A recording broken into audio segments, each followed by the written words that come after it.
Truth Frequency Radio Network. K-TFRN. Worldwide.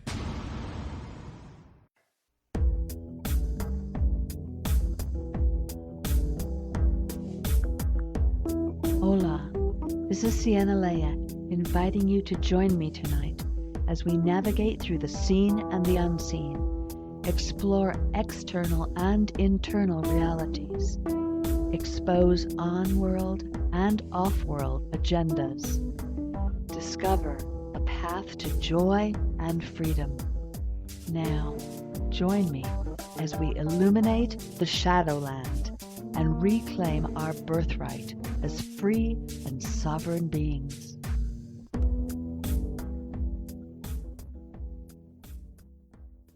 Good evening, everyone. This is Sienna Lea, and I am here with Eve Lorgen tonight on Illuminating the Shadowland. Good evening, Eve. Oh, good evening. Nice to be here. I'm going to just give a little brief run-in of your extraordinary background. Eve is a dedicated counseling professional, UFO alien abduction researcher, and author of The Dark Side of Cupid. And tonight we are going to be asking questions and diving into how we can recognize and heal from the level of alien interference that I believe that we are all really deeply embedded with in this reality. Eve's had mega experience with the spiritual war that we're all experiencing to a greater or lesser extent. The thing is that most of us are completely unconscious of this malevolent alien visitations, the Greys, the Reptilians, the Draconians, you've worked with black magicians, sorcerers, exorcisms, deliverance and spirit releasement experiences with aliens and demonic. And tonight we're going to particularly dive into something that's up right now, which is infiltration into spiritual communities. Before we jump into all this, Eve, I wanted to contextualize a little bit of this new project, Illuminating the Shadowland. For the last 6 months, with Christina Grant and Elizabeth Hansen, I've been doing Shadowland Voyagers, which was really a look at our own dark night of the soul, our own shadow aspects, the inner of each human being. And in this new show, which is going to be streamlined, it's going to be just 1 hour, we're going to dive into aspects of how our shadows are being manipulated and triggered, all these places that are hiding in our blind spots, the qualities and parts of ourselves that we're ashamed of, places where we feel less than, the traumas, the egoic states, the crippling aspects of our own human weakness that we all have. How all of this is food, really, for this multi-dimensional spiritual war that most of us are completely unconscious of. And this is why one of the reasons why I'm so enjoying my friendship and new relationship with Eve, because she has researched and accepts these realities, has worked with so many people, and your book, The Dark Side of Cupid, documents so many people who are being profoundly affected. And I know we hear about alien abductions, and I'm certainly not minimizing that at all. But the thing is that I think that in some ways we are all being targeted, impacted, and we are in a gridlock of in some ways seeing so many agendas unhurling in the 3D with our politics, with our government. We're seeing the tragedy of the lack of integrity, of the massive thievery of our rights, of our liberties, of so much that we're having to wake up to. And so the question remains, how do we extradite ourselves from this massive takeover? And then we're bringing in another element, and that is that it's really going on multidimensionally. And so our focus in this hour is going to be to dive into some of the latest maneuvers, how they affect us, and also to announce that Eve and I this Sunday are going to be doing a conference that anyone can attend where we can work more personally, more intimately, because we don't want to just be doing the talking at anymore, but we want interactive spaces where we can really work on these things and come to deeper understandings and find a path to healing and integration as well. So we'll tell you more about that at the end. Eve, that was. I know that you have just come across this spiritual infiltration into a spiritual community, and maybe we should dive into that and dovetail in some of these larger considerations for all of us out of that material. How does that sound? Oh, that sounds great. It's definitely relevant to a story or an interview that I posted this week. I interviewed a mother and son team, actually her family, in the southeastern United States mountain areas, where she actually started a spiritual community group, was going to start one for her local community about basically topics that a lot of people are wanting to get interested in now, like sustainable living and organic gardening and spirituality and healing and alternative metaphysical topics and that kind of thing. So in the process of that, she met a man that called in response to the ad, and they met publicly and talked, and then they talked on the phone many times, and he visited them at their home and started teaching her what he knew about his healing methods. And it turns out that this particular individual that we call Mr. X in the interview claimed to have had past military experience in Black Ops, where he was chosen to do remote viewing and different kinds of things relating to the extraterrestrial involvement in certain shadow elements of the military Black Ops. So he had a lot of interesting stories, and he did have real psychic abilities and remote viewing abilities. So he wasn't a complete con artist in that respect.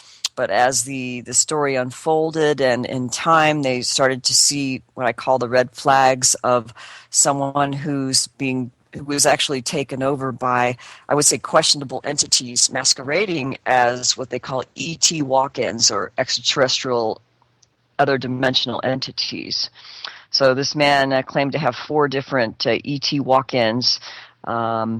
First it was, Andromedan, Pleiadian, or beings from a 12th dimensional frequency or a higher frequency, and his story kind of changed around a bit. But basically, the gist of it was that a lot of his behaviors and things that she noticed in time had similar marks as what's being described in my Dark Side of Cupid book that relate to the what I call the third-party entity, or the entity possession or overshadowing element.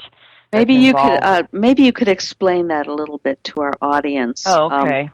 Because they may not have an understanding of it. Well, this is just it's horrific complex. Tale, but, these things are connected, and I think many people don't. They may not use these terms, or they have a knee-jerk reaction to reject anything that has UFO, alien, ET in it, and so they may not recognize how these disruptions can occur.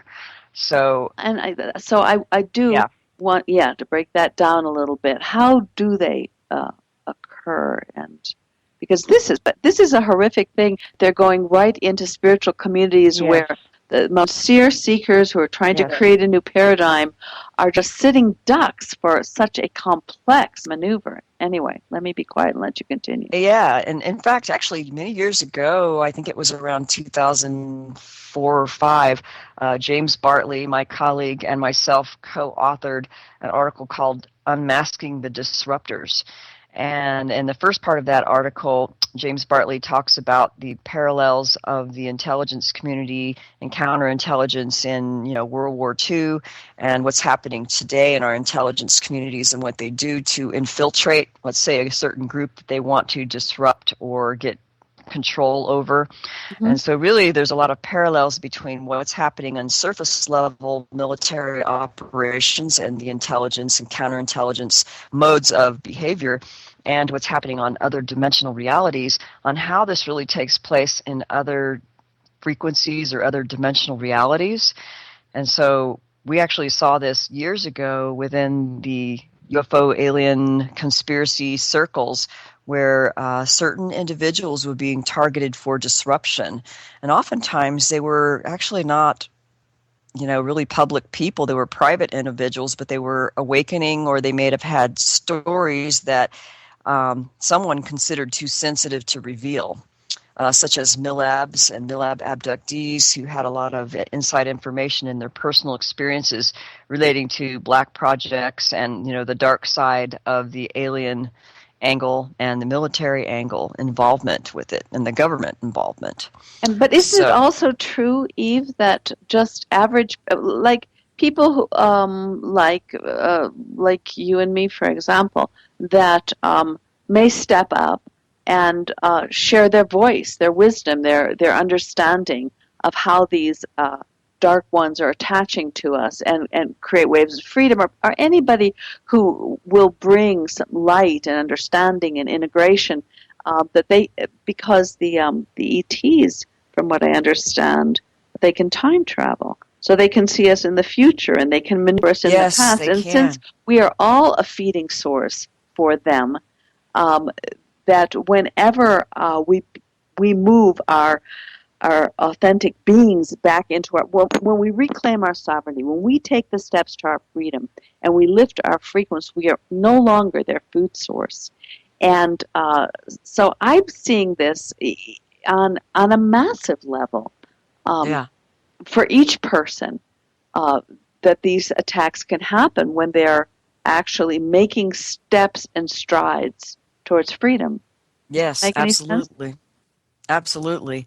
And that's what's happening. And there's different ranges of what I see with what people report to me, but many of them are very aware people where they got to a certain level of awareness, and then it's as if they're completely slammed by all these negative sabotages or sometimes gang stalking and unusual events that happen in their life, even through people around them, that appears that something's being orchestrated to completely disrupt them or throw them off.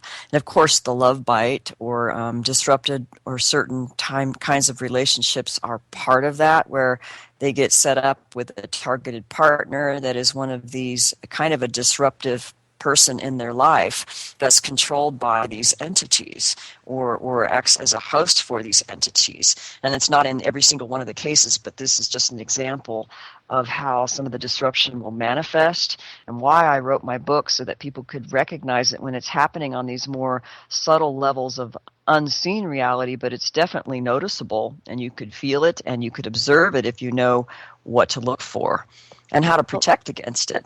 Yeah, and that's exactly what we want to get into here in a minute, because it seems that when love is in the air, when there's any sort of juicy kind of energetic feed, that it gets their attention, and that, I've seen it in my own life, people that seem completely brilliant or wonderful people with great qualities, suddenly it's like they turn into somebody else, and it's the craziest thing. But it's not crazy; it's really happening, isn't it? Yes, it is, and I've been getting reports daily. So I know that it's almost as if it's stepping up, or maybe more people are learning about this. Of course, this has been going on probably for thousands of years. That has relevance to some ancient understandings that other cultures might have used different terms to understand this process. But it's definitely real, and I think it has something to do with definitely psychic vampirism, control, manipulation, but also possession the possession issue, and then getting those people to carry out an agenda to invoke more of these beings to come into our world. So that's part of the agenda with these beings masquerading as benevolent ETs.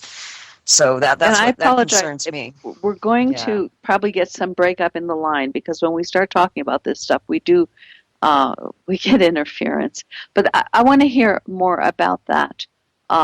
This is a time when portals are opening and massive dark ones are coming in for the final harvest, because the frequency is changing and getting so much higher, and so many people are awakening.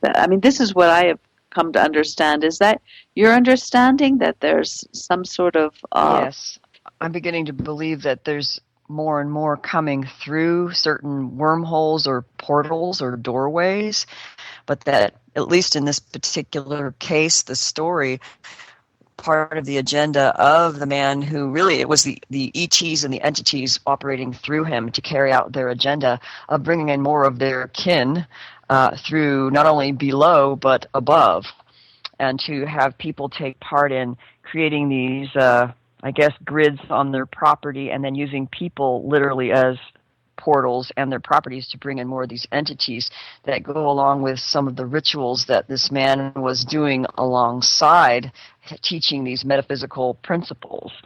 So oh my God, this is so horrific. Amazing. The deception was amazing, and I guess because I could perceive it now, and I might have not been able to perceive it before if I was in the midst of it, but basically the ET walk-ins were, one of the stories that he told them was that that you have another star body on a ship somewhere, and they want to merge you with your ET star body with your body down here, and to send off your astral body to the ship and merge with that other body, and then feel that entity inside you as your merged star self being and your human being, like as that being your real identity.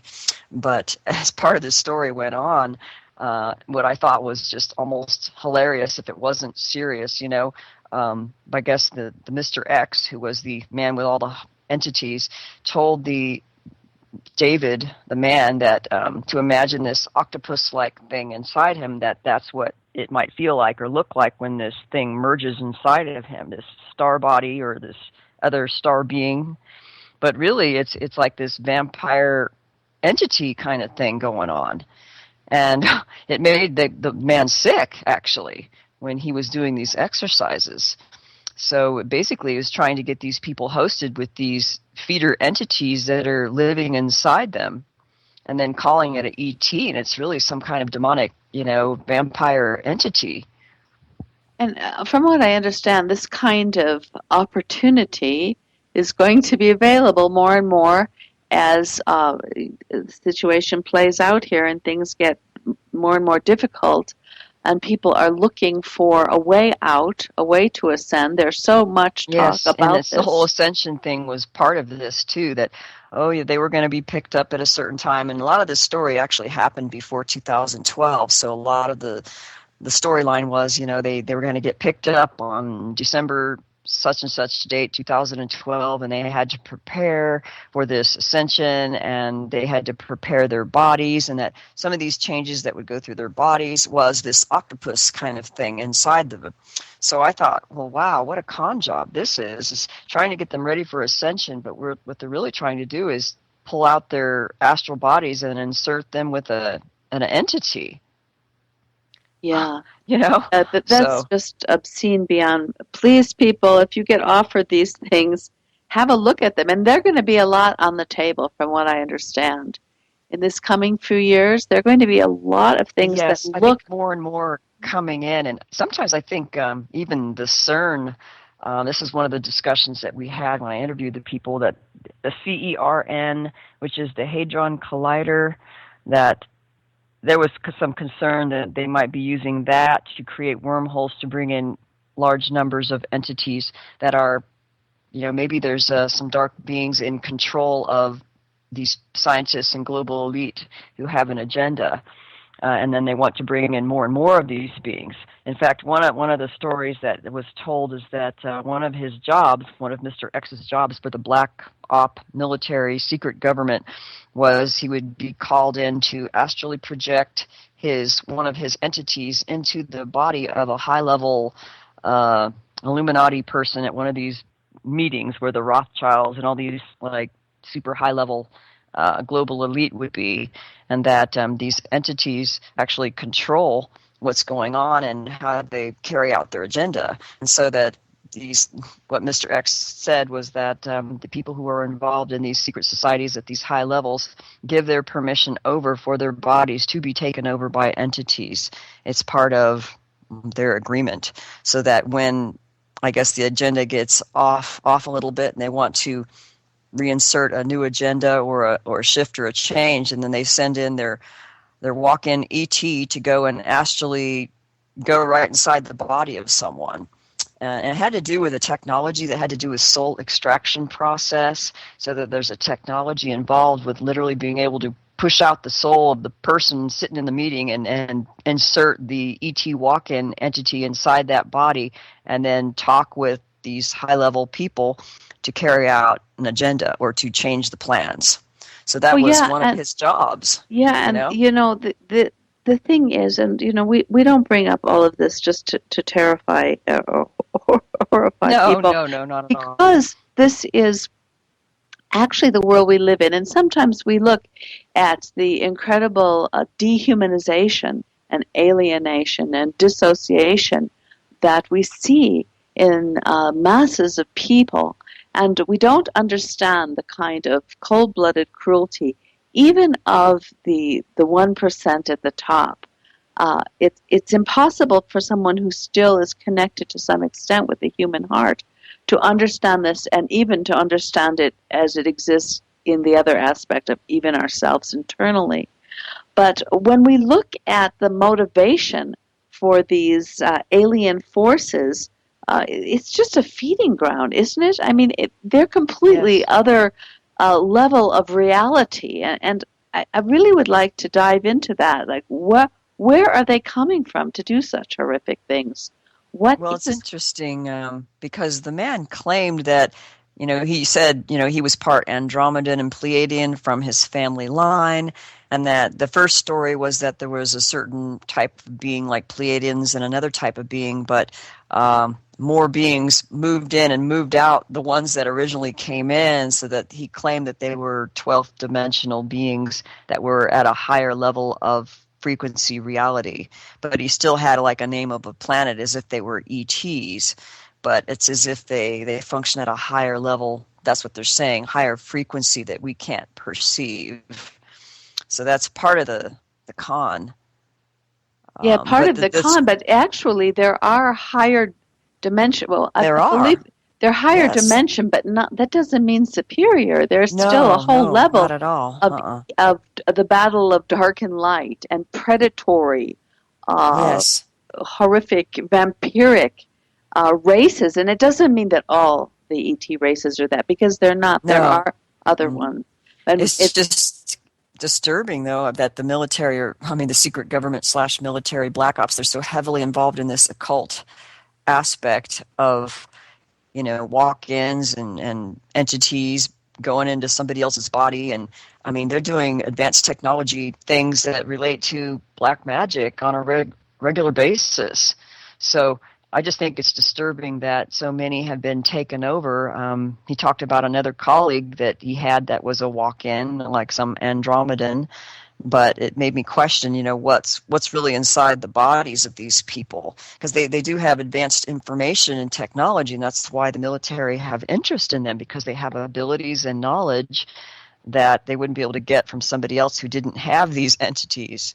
So there's something very real to it. It's just that the net result is psychic vampirism and trying to host and possess people and trying to bring in more of these entities to take over the earth or to live here with us. Well, yes, and so it's important to realize that we are multidimensional beings. And I think that the younger generations now, a lot of these people and some of them are contacting me and becoming awake and aware. And they are willing to take on this spiritual warfare, but want the real tools to do so, and want to develop the qualities and characteristics and develop themselves so that we can actually address the situation. And which also brings me to this Sunday, I want to mention it again, that we are going to be hosting the Shadowland Cyber Salons. And this is going to be a 2-hour conference. Eve will be there. I will be there. For those of you who sense that some of these things may be happening in your life, that are wondering how to become aware of your own dark side and how these energies are attaching through our vulnerabilities, and want to really dive into this topic, are welcome to come.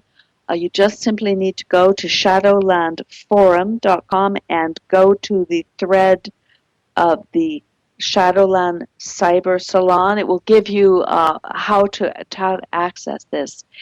Before we go to break, I would like them to have your contact information once here as well, Eve, because you offer private sessions and you have a massive website with incredible information as well. Yeah, well, my website is evelorgen.com or alienlovebite.com. Goes to the same site. And my books could be found at amazon.com or Keyhole Publishing. And there's a lot of articles on my website that date back to like 1997. So just do a search for what you want to find. That's great. All right, we're going to break now. We'll be back for our final half hour with Eve Lorgen, and we will dive into the integration of our shadow selves and how we find freedom from these alien forces. Stay with us.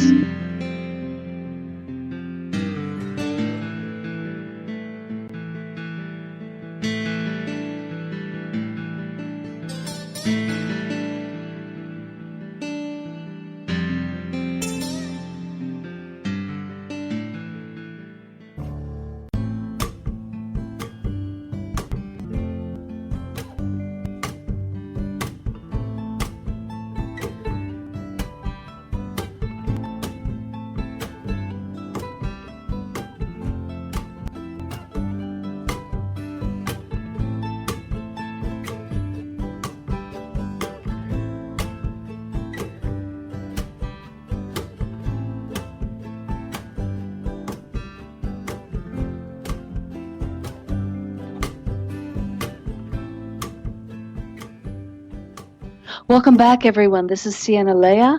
I'm here at Illuminating the Shadowland with my guest, Eve Lorgen.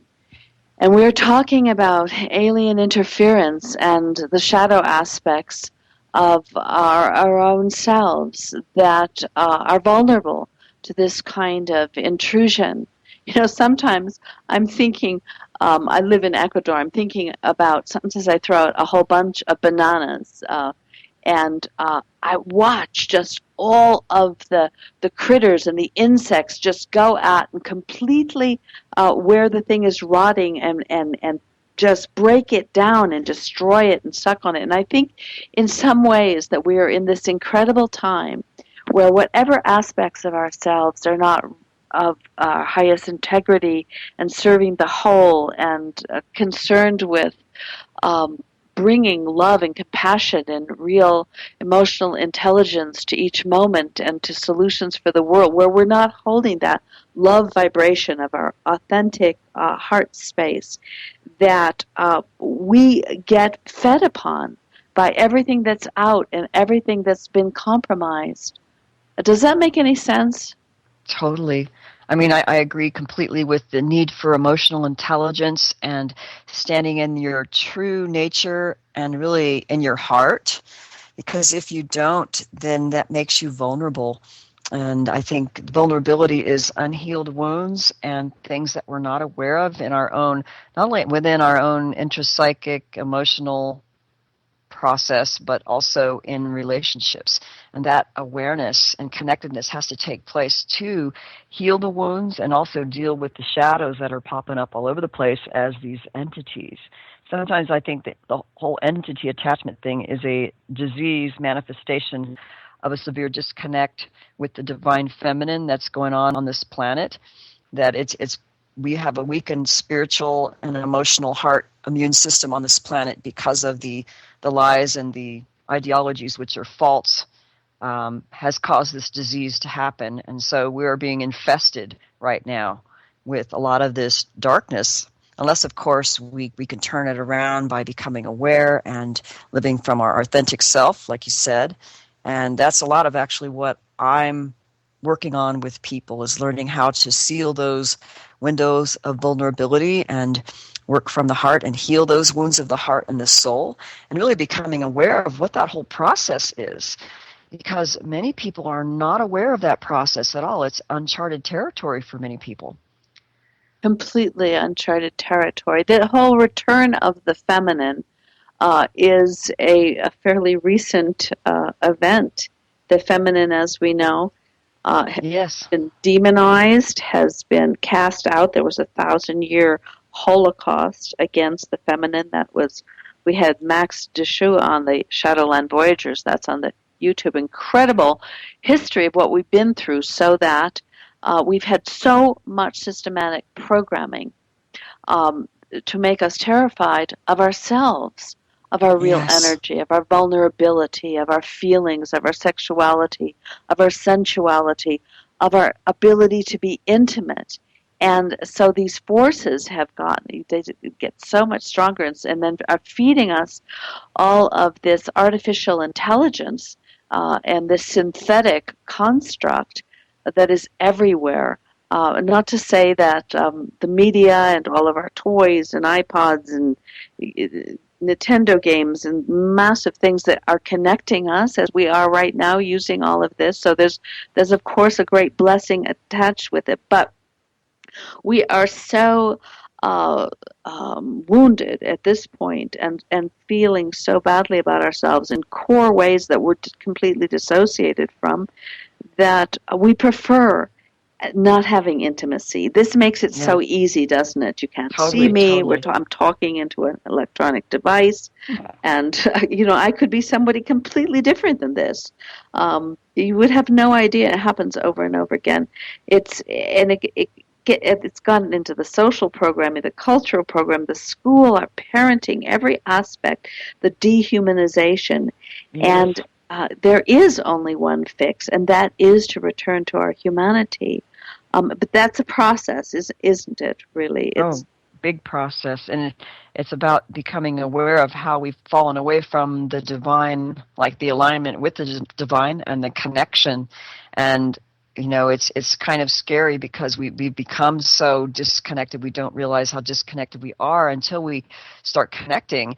And the part about reconnecting, sometimes there's pain involved with the reconnection, or the feeling of emotions and wounds that had not been addressed when we reconnect. And so that's, I guess, the scary part, because some people have an automatic knee-jerk reaction to avoid the pain, avoid the feelings. They don't want to go in those places that are scary or unfamiliar or have, quote, negative emotions associated with it. But then that means they're avoiding the connection to the power that creates the solution to a return to their humanity and their full divine potential. So, which is the great protection, right? It's not you don't bring white light and fill your room or fill your house. That's lovely, but the greatest protection is becoming the full empowered, loving force, the divine universal creator of light that you are. And of course they know, the Dark One know their time is numbered, that when that happens, it's game over for them.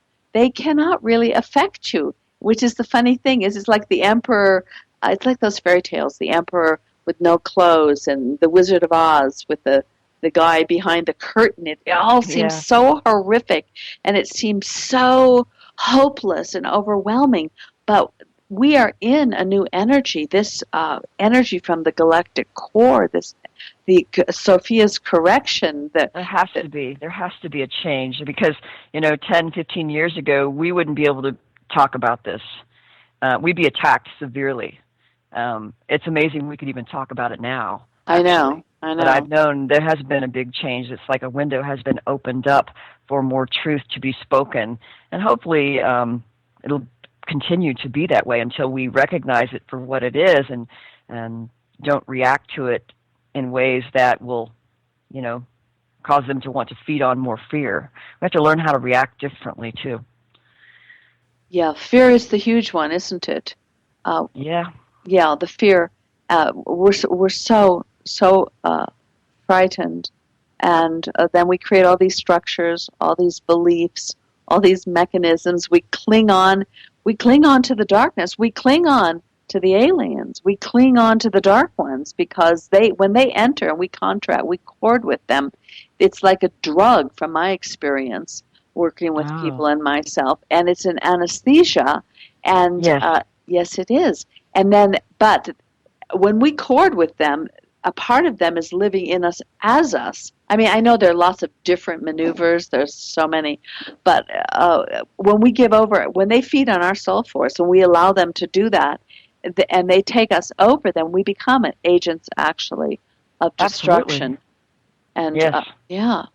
And I think it's the numbness that really, I guess, helps me understand. So many people are in a state of disconnect through numbness just for survival's sake, that many have gone through painful traumas, or maybe they're just born and raised in a family that was just so unaware that they're just kind of in a constant state of disconnect because of their value system. But the numbness is really the enemy. The not feeling at all is the biggest enemy. Not hate. It's like I was told one time by a therapist years ago that the opposite of love is not hate, but not feeling at all. Indifference. Yes. And this is the state that we're in, and most of our listeners are Americans, and I just feel like screaming out, America, wake up, get off the couch, turn off the mainstream media, disengage, take a media fast, connect with yourselves. There's a huge opportunity for... And it's like an addiction. Yeah, it's completely unbelievable. It is an addiction. I mean, the media is for many people, and some people, we grow up with it in America. I mean, we've grown up with television and video games and computers, and so they don't know the difference between what it was like when they didn't have to have all these addictions to stop them from truly being intimate and real relationships. And I think with a lot of women are really unhappy that way. It's like they really crave intimacy in their relationships, marriages, and families, and they get so little of it because they just run around to be on their cell phones or their computers or their jobs or the golf course or whatever it is. And there's a lot of loneliness for people out there who still really want that human connection, and it's less and less. I mean, people are addicted to all these things that keep them busy and distracted and numb. And it's hard to face. It's hard to face that we are so numbed out, that we've are so out of integrity. It's hard. We don't want to be seen because we're a bit of a mess inside, Yeah, and part of that is a shame. Yeah. I know that when I was in a group, one of the things that would happen often, and I think it's something that a lot of us do, is when we're, let's say, talking about our story, sometimes we get caught up in the story instead of getting into the heart and the real core feelings really associated with why the story happened to begin with, or what the story was really about. And we stay stuck in the story. And one of the things that we used to say in the group when people started spinning off into the story and getting away from the core of their heart and their feeling, we'd say, get back into the room. You're out of the room. Get back into the room and get back into your heart. And we had to just keep realigning the person to stay centered in their heart with what are they really feeling right now? What's really going on? And it's amazing how we jump out of that habitually and not even know that we're doing it. But that's part of the disease of why we're alienated. Yeah, we all do. We're all recovering together. And that's something that I love about this radio show and working with people, that I'm not saying that I'm all over this. I'm actually learning as I teach. That's just a part of how it is. And when I show up and do group work, I go through my own things too. There's nothing, hierarchical about the process. It's more of a midwifery process, isn't it? Really, Yeah, that's One true. person helping another person. And we can do this with people who aren't even trained. Once we get the basic idea, at the end of the day, it becomes very simple, doesn't it, really? Yeah, The work is. just to be honest of what our own blind spots are and what our own feelings are, and to be able to work in a safe environment where you can be transparent and honest and stay on a feeling level. It's really nice, and it helps you relax and just feel like who you are. You could finally like let your hair down and be who you are and feel a human again. And it's really hard to find that opportunity with safe people where you can have this safe place to do that. And that's actually what we hope to do with the salon, is at least in a cyber salon, to help start creating an environment where we can go deeper instead of talking about what the problem is, but really go more towards how we go through the solution and what the solution is and how that process works. And this is why community is so important, because we hold this field. We're in an artificial construct that is posing as life, and it's going to take care of us, and it's all so friendly, and it's all about consumerism and dehumanization and vampirizing of stripping us down of everything that is really authentically our human soul. But there is another matrix. There is the organic matrix of life. And that is what we find through relationship. That's why I want us to have connection. Very, very important. Yes. Yeah. I mean, people are craving community and support and like-minded individuals. I mean, I talk to people all over the world, and they really wish that they had a local community or support group or a friend that they could talk to and just share the real stuff with. And it's frustrating for the people who have awoken and they're still feeling isolated in different parts of the world. And eventually, it would be nice to create a community and the whole community building process. But then again, what we run up against is just like the story that I posted, and that we are running into some of these disruption factors. And so I think it's just real important to be able to identify how these disruptions happen and how to watch out for it. What are the red flags? So that you can bypass that when you want to create your own relationship, community, family, whatever it is. Because that's so important. I mean, we can't create community unless we know how to deal with understanding how community is disrupted. And we need to understand what is the difference between positive and negative interaction and energetics. Because one of the very clever maneuvers is to get us all very superficial, right? We don't look. Movie stars are gods, and perfect bodies. It doesn't matter if they've been surgically created, and everything's surface and image. So we can't see what a demonic energy looks like, because the dark side is stupid. I mean, obviously, anything that's in a war against creation itself is pretty unintelligent, but it's super clever. And they're very clever. Yeah, very clever. Yeah, I mean, the sky, the way that they maneuver, it's just brilliant. So discernment is numero uno, and to discern, we need to be able to discern the light and the dark inside us, because it's just true. If you're hiding from a shadow aspect of yourself, you are not going to see it in anyone else. It's like absolutely. That's the problem. That's the problem. You have to own your own shadow aspect. Then you start discerning. Oh, I see what that person's energy really is, and it's so obvious. But it's obvious when you're awake and when you're in touch with yourself and have done a lot of healing work, but it's not obvious to people who don't even go there. And I know I meet people all the time who really, they think therapy has no value at all, that they shouldn't have to pay to do any kind of therapeutic work or counseling. All it is talking. And they have no idea what it really is and what it really means and what kind of fantastic things could change in your life when you really go through a therapeutic process. It's just that people are not trained to even value these things because they are been so mind controlled. It's and a lot of therapy is quite honestly talking and superficial and never gets to the core of it.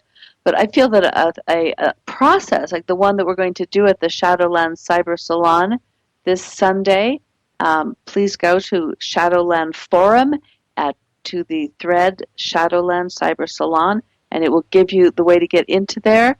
to come. It's 10 o'clock Pacific time on Sunday. If the people are, first of all, not on a power trip, they face their own shadow stuff to some extent, and they have that midwifing, that the holding the field, and that they're aware of the multidimensional cosmic spiritual war, then I think you have a real chance of awakening and becoming the alchemist of your own transformation, becoming whole, integrated, ascending, however you look at that, with all of those pieces on the table. But it is a huge, what would you call it? It's a huge university. It's a fascinating university to explore how we're connected to all this. And yes, and it does have value. It absolutely it does. It has great value. I mean, I never would have dreamed, many, many years ago that I would ever be doing something like this, because I was trained to numb out, based on my own history and, what was devalued. But when I learned what a lie that was, I realized how important it is to stay out of your head and really be in your heart, or your heart and your head equally, so that you can function more evenly balanced. But staying in tune with how you're feeling is so important. It's just so important. And it does seem that men arrive at their sort of arrive at the heart space through the mind. It does seem the woman's journey is through the emotion, which is all of this story. And women have a heck of a story. Women have been so damaged, just like the indigenous and the blacks. Go on and on. So when there's been a genocide created against you, there's a huge story reverberating, and that needs to be released and calmed down so that one can connect with feeling. Feeling is a different thing. It's the feeling is the connection to the Divine Mother. It's that love frequency. It's the non-physical. It's the return of our etheric template, of our connection to life force, of our enlightenment. I mean, it's a gigantic opportunity at this time being embodied, because it's pouring into the earth with an incredible intensity right now, this beautiful love field. So. Yeah, I mean, I could feel it more now.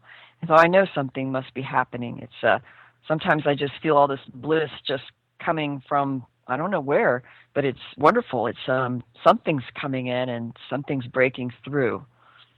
It is, but the shadow is like the muck in the pond. You can't, you're not going to get there without doing the work, because it will illuminate your shadow. It will not illuminate the luminescence that wants to be born, Yes, that's true. Yeah, everybody's got a shadow, though, I mean, and all I know is that even, when I was doing my early work with alien abductee support groups and the MILABs and anomalous trauma, that when I had more chaos in my interpersonal relationships, let's say in my marriage or family, when there was no communication, no healthy communication, that it served as a breeding ground for more and more negativity and attacks, not only on me, but my entire family. So that, it's so important to be able to communicate and create the space for safety and communication in a way that doesn't hurt each other's feelings. So there's rules to that as well, in terms of learning how to be a speaker and a listener, and learning certain kinds of language, phrases, and rules, so that one doesn't criticize, judge, and blame one another when communicating. And so a lot of times we don't even know how to do that. We haven't even been trained to learn how to communicate compassionately. So that's a big part of what I do and what I'm learning, helping others to learn to do within the relationships as well, and with themselves.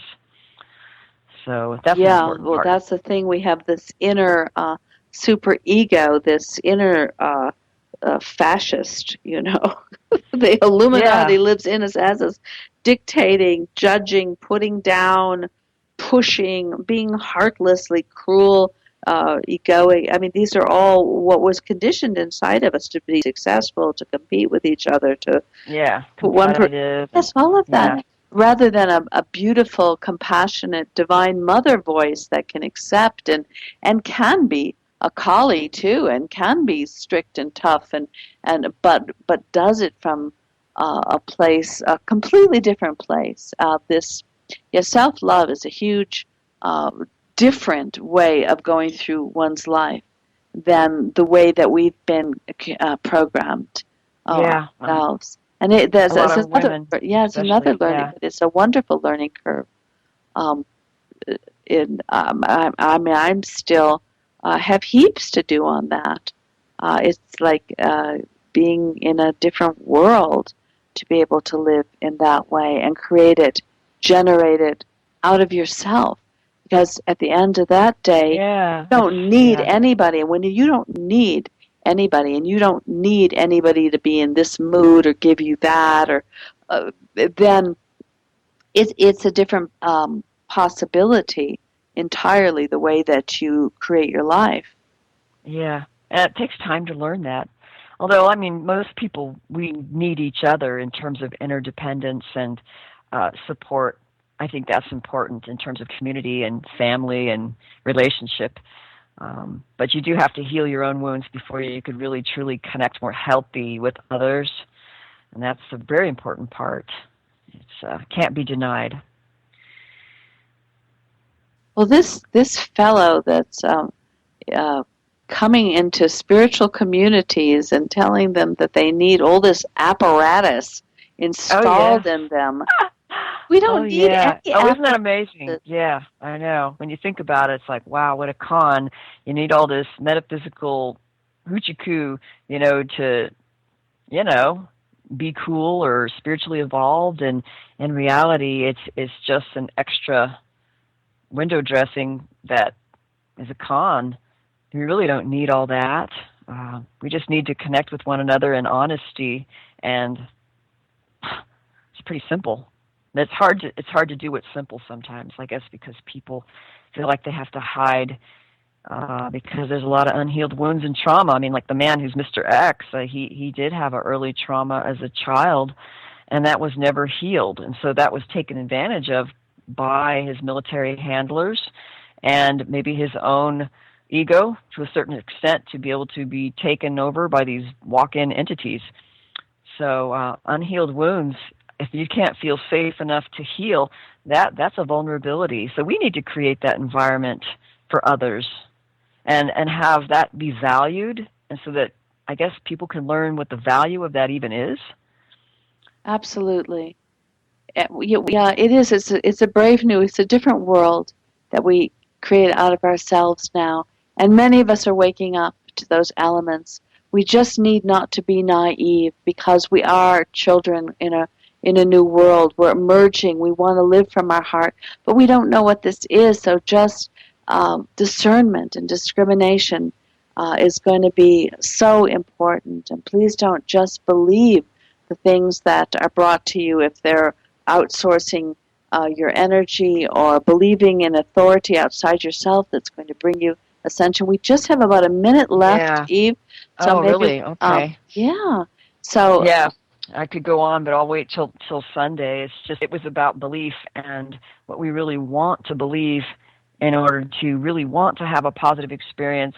But sometimes that desire causes us to have blind spots and not just perceive what is. And sometimes it's the feeling that wakes us up, not an intellectual process. That's beautifully said, Eve. So please have a look at Eve's website. Give that to us again, Eve. It's evelorgen.com. And I also put up a post about the Cyber Salon on Sunday with the instructions that you also sent out on your forum. Beautiful. And of course, right. the interview's on there too, so feel free. See you on Sunday or next Friday, everyone. Much love to you. Bless you. Take care.